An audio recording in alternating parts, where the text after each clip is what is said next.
Hello everyone, good afternoon and welcome here to the For Trade weekly webinar. Thank you very much for joining me today. This is a webinar of Bank of England meeting which will take place on Thursday at noon GMT plus 1 time. In this webinar, we'll cover some basics of Bank of England monetary policy, what is the importance of this meeting and how the decision, as well as the way of voting of Monetary Policy Committee members can influence financial markets, more precisely British pound. After that, I'll go to some live charts, and we will take some closer look at GBP US dollar currency pair as well as euro and GBP currency pair also. If you have any questions, please feel free to ask as many questions as you would like and just type them in the question box. So first, I need to start off with a risk disclaimer before we move any further. So as for trade, you trade contracts for different CFDs, and I want to highlight three key points here. Trading CFDs and other leverage products carries a high level of risk to your capital prices and may move rapidly against you. You can lose all, but not more than the balance on your trading account. CFDs may not be suitable for all clients, therefore ensure you understand the risks and seek the independent advice if needed.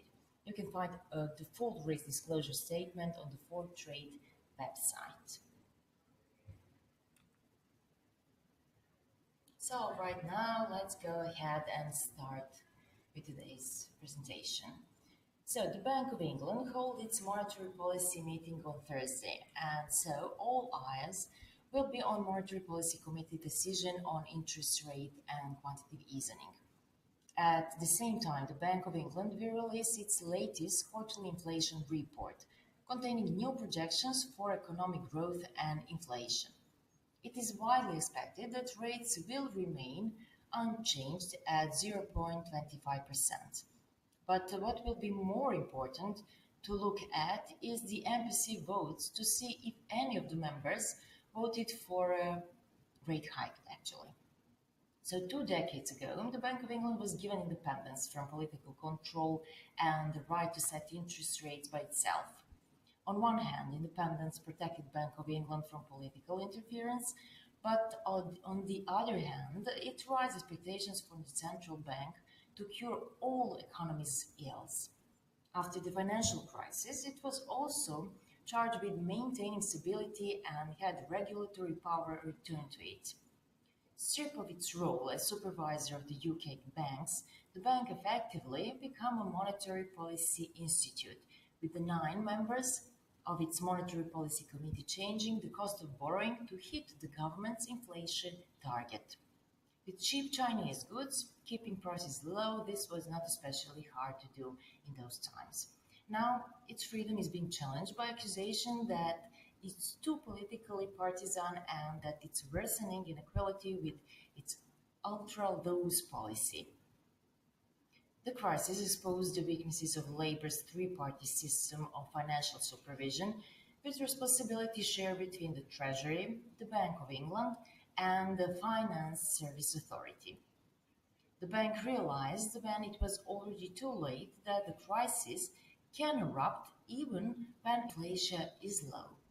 The moment when the bubble burst, the summer of 2007, exposed the flaw in the new Labour's political argument for granting the bank's operational independence. Ceding control over the cost of borrowing, it was thought would give the Labour government credibility in the city and prevent the runs on the pound that could prove so electorally costly in the past. The events of 2007 up to 2008 and 9 prove otherwise. When it comes to the 2010 election, voters laid the blame for a long, deep recession at the government's door. The bank, by contrast, was prized for taking the action needed to prevent a second Great Depression, cutting interest rates to 0.5% and printing hundreds of billions of pounds of electronic money through the process known as quantitative easing. The bank's counter-argument that aggressive use of monetary stimulants was help everybody by boosting growth and reducing unemployment has merit. Even so, the recovery from the recession has been weak. Productivity growth has been doubtful, and the balance between a loose monetary policy and a tight fiscal policy has been wrong. The risk is that keeping interest rate now at 0.25% leads to the same reckless borrowing as before. Honestly, household debt levels are creeping back towards their previous record heights. The bank is now in a strained position where it is both stronger and vulnerable than it has been ever. The criticism aimed at Mark Carney, the bank's governor, for his comments during the Scottish and EU referendum are merely foretaste of what it can expect if another crisis erupts in the next few years. So, UK economic performance overview now. According to some economists, new data which show that UK GDP growth slowing to just 0.3% in the first quarter of 2017 has effectively killed off any chance that Bank of England will rise interest rates in the foreseeable future. The bank currently maintains a neutral stance on rates, meaning it has no bias towards cutting or hiking, having done so since late last year, around 3 months after cutting interest rates from 0.5 to 0.25%, and boosted its quantitative easing program in August 2016 as a means to protect the UK from coming economic shock of Brexit. However, in a recent statement, the Bank of England has made hints that a rate hike back to 0.5%, where the base rate stood for close to the 7-year post-financial crisis. That is because, broadly speaking, the economy has outperformed expectations since the Brexit referendum, while inflation has surged. In its assessments of what its base interest rate should be, the bank has to assess a trade-off between rising inflation and the UK's broader economic performance. The bank's government mandated inflation target at 2%, a mark is has comfortably exceeded in recent months, with expectations from most parts of the market that it will continue to rise this year as the fall in the pound since the referendum continues to hit. Inflation could pass over 3% by the end of 2017, according to the numerous forecasts. Had the economy kept performing as it did in the second half of 2016, the bank may have reached the limits of its tolerance and inflation going above target. On March central bank meeting, some members of Monetary Policy Committee noted that it would take relatively little further upside news on the prospects of activity or inflation for them to consider that the more immediate reduction in policy support might be warranted. However, with the growth dropping, the MPC members thinking that way will likely be forced to reconsider. The UK has only now begun to feel the beginning of the post-referendum slowdown, given the rise of headline CPI, which is expected to peak at 3.1 on a yearly basis in June or August. The increasing likelihood of negative real wage growth in the coming months, the likely tightening on unsecured consumer credit over the coming quarters, as well as the lowest saving ratio since record beginning, there is expectation that UK GDP growth will actually continue to decelerate over the course of 2017 as households are forced to tighten their belts. The MPC expected Q1 GDP to rise by 0.6% last month, when some members warned that they were close to joining Christine Forbes in voting to rise interest rates immediately. The soft preliminary estimates of GDP, therefore, should be enough to counter any concerns they have about inflation, which recently has exceeded their expectation. On the other side, economists from Morgan Stanley had argued that the election could lead Bank of England to start tightening cycle sooner than may have been expected should the near guaranteed conservative government after the election decide to take a more fiscally expansionary stance. The Bank of England faces a monetary policy dilemma should it respond to the unwelcome return on inflation with higher interest rates, or should it worry about the latest evidence of slowdown by maintaining rates at the rock bottom 0.25% rate? As the central bank prepares for its May interest rate decision alongside with the publication of quarterly forecasts, the signals from the Monetary Policy Committee are becoming increasingly hawkish. Christine Forbes, one of the 9 MPC members, voted in March to raise rates immediately on concerns that inflation would remain above the 2% target for the next 3 years. The economy had remained much more robust since the EU referendum last year than central bank had expected. Michael Saunders, another independent MPC member, made the case for higher interest rates in his speech in April, saying he thought the economy was likely to keep growing reasonably quickly and it was natural that policies should respond accordingly. The hawkish noise came as UK inflation exceeding the Bank of England's February forecast in first quarter and annual rate of 2.3% in March is set to rise as retailers face sharply higher costs resulting from sterling weakness, rising the price of imported goods. So what can we expect from this meeting actually? One of the 8 Monetary Policy Committee members, Christine Forbes, is predicting to vote for an immediate rate hike. According to some experts, Michael Saunders could also call for a rise. The rest of the decision-making committee are set to vote for a hold, as the inflation report is also released. Monetary policy makers is tasked with keeping rises at 2%, and one way to help halt inflation is to rise interest rates. But the MPC is not expected to act as Brexit negotiations get underway and ahead of the UK general election. The inflation report could also see the bank downgrade its forecast growth after initial predictions showed economy growth slowed in the first 3 months of 2017. It is widely expected that rates will remain unchanged at 0.25%. But what will be more important to look at will be the MPC votes to see if any members voted for a rate hike.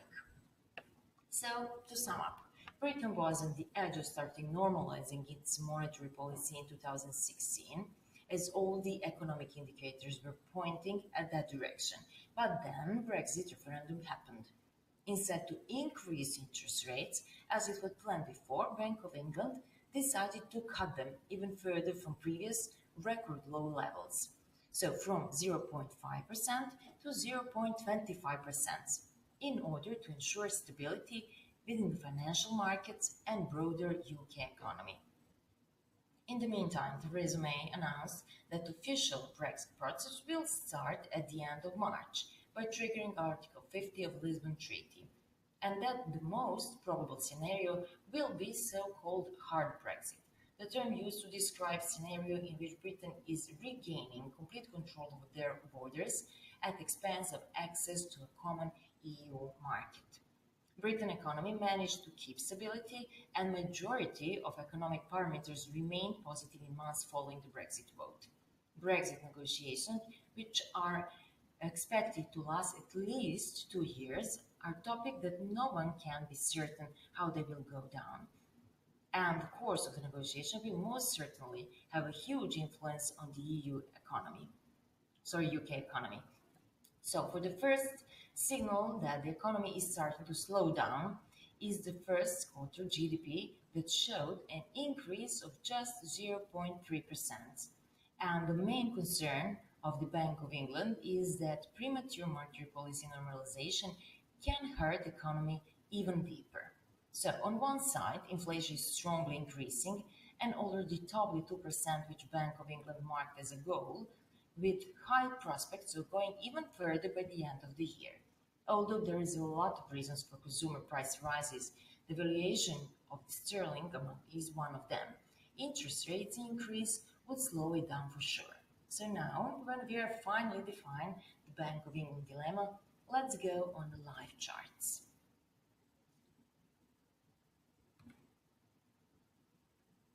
First, let's look at this chart. This is not a live chart, but this is something which is very interesting just to show you what was the reaction of British pound after some important events like Brexit vote.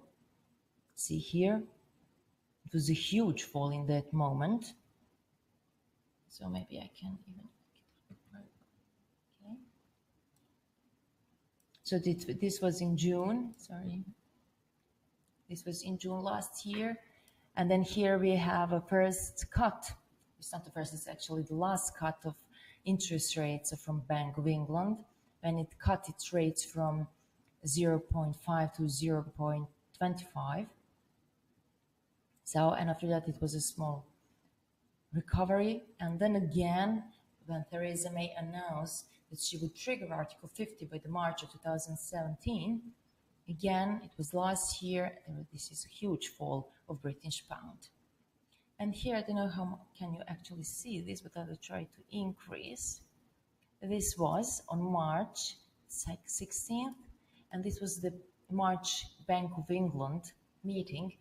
And that meeting, as you know, they decided to keep the interest rates on the record low. But actually, it wasn't unanimous decision. So one of the MPC members actually voted for increase, and this is the reason of this movement of British pound.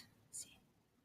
So altogether, all this happening, the referendum, Brexit vote, cuts of interest rates, annunciation of Brexit talks and negotiation, pushed the price of British pound against the US dollar on the lowest level since 1985. So let's go now some charts here, and let's go first on GBP/US dollar. This is the 4-hour chart, and here we can see in somehow, okay, try to push it a little bit like this. I used here Fibonacci, see, and I kept this trend, this downtrend, and this is a way of bouncing again up. So on the chart 4 hours, so see, this is definitely an uptrend, and all of these 3 moving averages which we use, and this is moving average with 50 period, this is even slower moving average 100, and this one it's a 200 period. All 3 of them are showing actually this is increased, and this is the uptrend definitely. So day after tomorrow, Thursday, we have this Bank of England meeting, and several of the voting members of the Monetary Committee vote for increasement on interest rates. That can actually push even further up British pound against the US dollar, and it can reach these levels. For this one, 1.31, just bounce from the 61.8 level, and maybe even further up to this level, 1.34. But otherwise, if the decision to keep interest rates at this level be unanimous, then for sure that British pound can correct and go down. And in that case, it can reach this 40 level, Fibonacci level, and this is 1.27, and maybe even further down. So this is British pound US dollar, and if we compare it with the euro, okay, this is again 4 hours chart, and this gap here is actually increase in the value of euro after the first round of French elections. So this is nothing special regarding British pound, it's more the reaction of euro. And here we can see that actually it's a sort of consolidation. So again, if the British pound start strengthening, if some of the MPC members vote for increasement, then the British pound actually can increase and push this currency pair further down to this level. It can be 0.83. But if opposite scenario happened and decision to keep interest rates at this level become unanimous, then probably the euro will strengthen against the British pound, and then we can expect retreatment to 0.84 and even further up to 0.8485.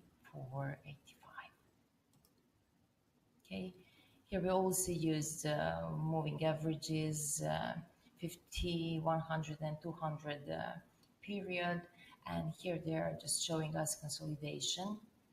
So we can actually expect that the trend can change and become again rising or falling.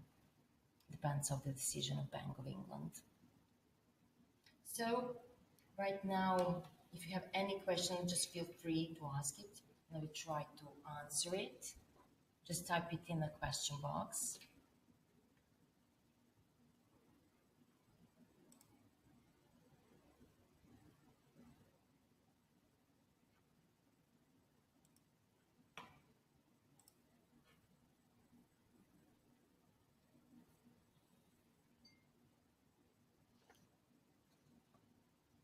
Okay, nothing. All right, that was then all for today. So next webinar will be about the technical analysis, and this is a very important subject as well. So we are going to look we are already looking at our charts when we are trading. So it would be really good to actually understand what we are looking at and learn some basic principles and the indicators, so which actually can help us to improve our trading skills. So subscription for this webinar you can find on our website. Okay, and now I want to wish you all the best luck in your trading. Have a great week, and thank you very much for your time, and talk to you soon.